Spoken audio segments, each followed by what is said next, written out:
તો વાત કરીશું એક એવા ઊંટ વૈદની કે જેણે પગ માલિશના એક ટીપાનો 11,000 ચાર્જ લગાવી બનાવ્યું 19 લાખનું બિલ।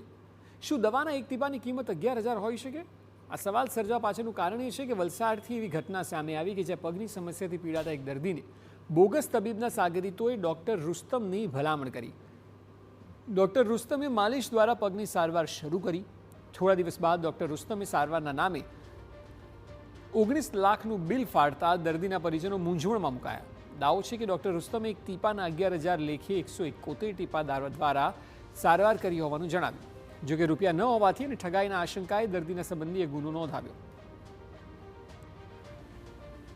ડૉક્ટર રુસ્તમ 21 તારીખના રોજ આવેલા હતા અને કહ્યું હતું કે આ જે સારવાર થશે એના એક ટીપાનો ખર્ચ 11,000 રૂપિયા થશે અને સારવાર ચાલુ કરી હતી। જે દરમિયાન સારવાર દરમિયાન 171 ટીપા નાખેલા અને જેનું બિલ એમણે 19 લાખ રૂપિયા જણાવેલું હતું। જેથી ફરિયાદી અને એમના પત્ની ગભરાઈ ગયેલા હતા અને કહ્યું હતું કે આટલા પૈસા તો હાલમાં છે નહીં, જેથી તેમણે 1 લાખ રૂપિયા ચૂકવેલ હતા અને બાકીના પૈસા ફરી ચૂકવવાનું જણાવેલું હતું।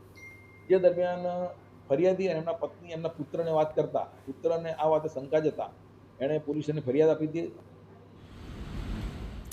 પોલીસને પણ શંકા જતા ફરીવાર આરોપીઓને તપાસ માટે બોલાવ્યા અને રંગે હાથ 2 લોકોની ધરપકડ કરી।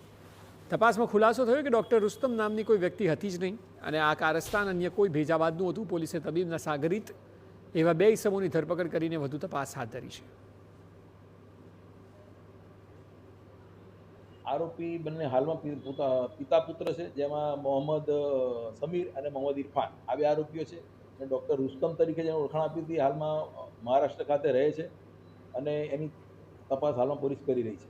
આરોપીઓની એમાં એવી હતી કે એ લોકો એક ટોળી બનાવીને કામ કરતા હતા, જેમાં એક વ્યક્તિ કોઈ પણ ધાર્મિક સ્થાન અથવા જાહેર જગ્યાએ જે કોઈ વ્યક્તિ આવી રીતે પગે લંગડાતા ચાલતા હોય કે અન્ય કોઈ મુશ્કેલી જણાતી હોય એને સારું કરવા માટે જણાવતા હતા અને એ રીતે પોતાના પ્રભાવમાં લઈને એની સારવારનો ખર્ચો આવી રીતે પડાવી લેતા હતા।